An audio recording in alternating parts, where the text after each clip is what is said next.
What is up guys, it's Rebecca here today, and in today's video you may be wondering, Rebecca, where have you been for the past month and a half or 2 months? I don't know, there.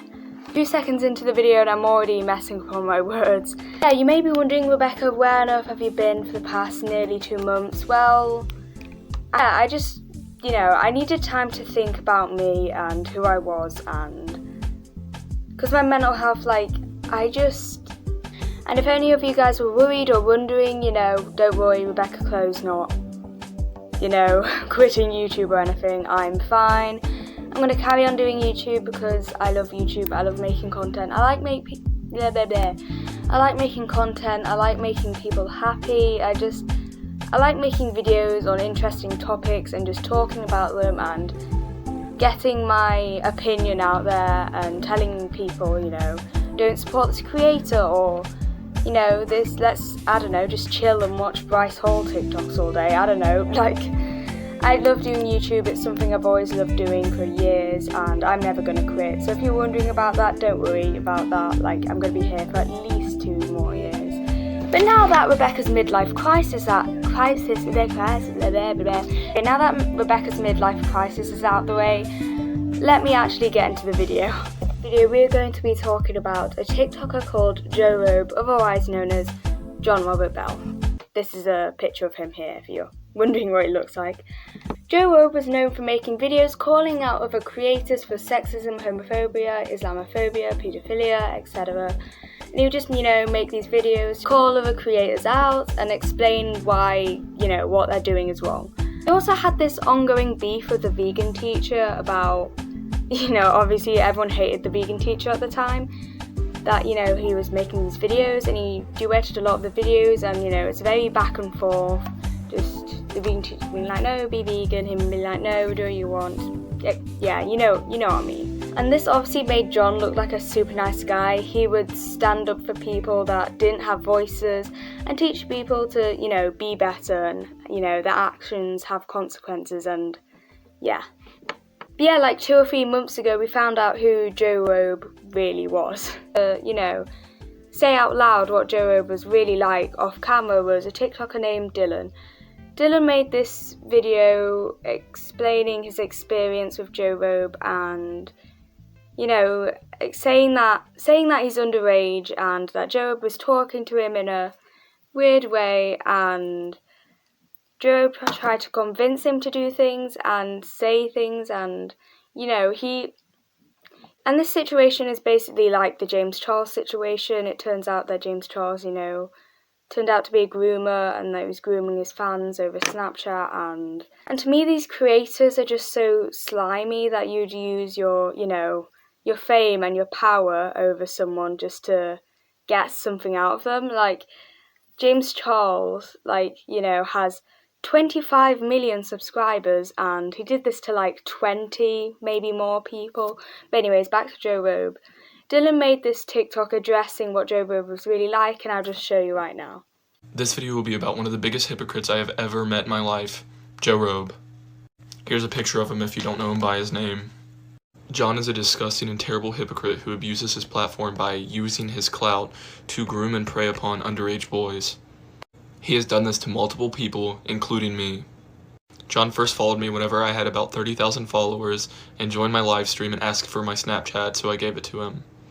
After Snapchatting for a few weeks, I invited him to a Zoom call with me and my other TikTok friends, which we did daily. After about a week of John joining the Zooms, he asked me if I wanted to get an Airbnb with him on my 18th birthday, which was over 3 months away. At the time, I thought it was a good idea, and initially, it was supposed to be with other people. This is him asking me who we should invite. After a few more days, I realized those were not his true intentions.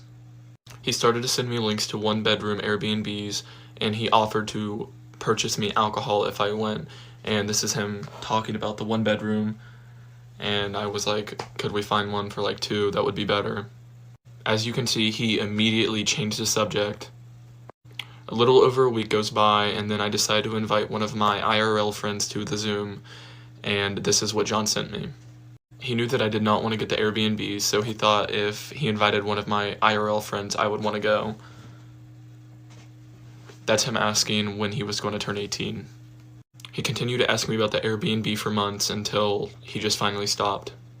During one of the Zooms with all of my TikTok friends, John thought it would be a good idea to have us all take a BDSM score test and send him our results so he could see our kinks. Keep in mind, the youngest was 15 years old and the oldest were 19, and there were only two 19-year-olds, and everybody else was 17 and below.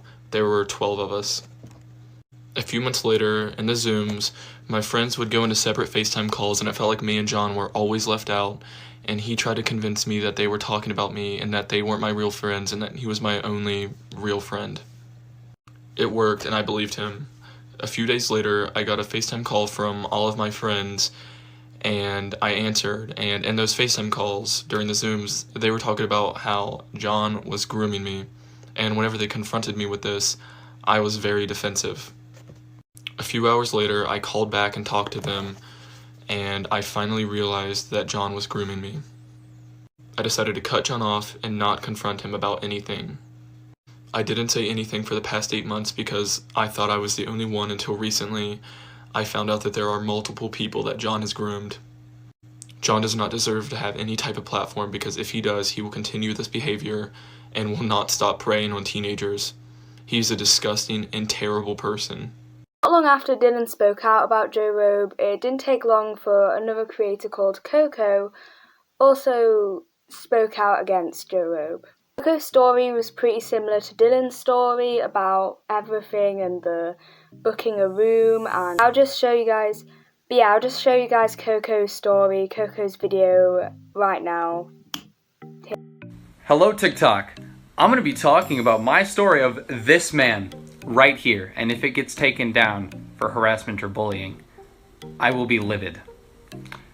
It all starts about 7 months ago when he follows me back. I almost instantly messaged him saying, "Hey dude, I'm a big fan. I can't believe you followed me back. Do you think you'd want to play Minecraft sometime?" Because I asked most of my new mutuals if they wanted to play Minecraft because I was addicted to the game at the time. He hit me back nearly instantly with a, "Oh, sure, of course. Here's my Snapchat and here's my Xbox tag." As to which I added both of them because I wanted new people to play Minecraft with, and I looked up to him. Could not have asked for more. And I didn't suspect a thing. I figured we were just friends talking, playing Minecraft together, because that's what friends did. And I'd say around 3 weeks later, he started asking like different questions, like, "What state do you live in? And do your parents let you travel? And do you like to travel? And do I, or..." And I gave him full honesty. And as to which I do, or I did. And I didn't talk much about it, but I trusted him enough to tell him. So I told him everything. And then one day he messaged me and went, "Hey, can I FaceTime you?" As to which we FaceTimed. And we and him talked about those TikTok conventions that used to happen once a year where you'd go to and like talk to people and the big content creators you like to follow. And he asked if I wanted to go to one with him. I agreed because that was great. I would have loved to. And he offered to buy me a room with him or like an apartment or whatever it was at the time. And I was getting ready to go. Things were great. It was wonderful. He offered to buy me alcohol like before. We never went. I'm going to specify. We never went. But he offered to buy me drinks there. And this is the one quote I remember him talking to me about. "I may be a pastor, or I may work for God, but I'm not against kids having fun." I should have realized it right there. There's been multiple more stories that have come out against jorobe, not just Dylan and Coco. There's been so many more, but Dylan and Coco were the first two people to speak up against jorobe and what he's done. And I just wanted to say, honestly, I kind of think it's really brave because jorobe had 4 million followers at the time. Jorobe had 4 million followers on his main account and 1 million followers on his second account. So that's a bit intimidating. And the same thing applies to James Charles as well. He has 25 million subscribers, probably 24 now.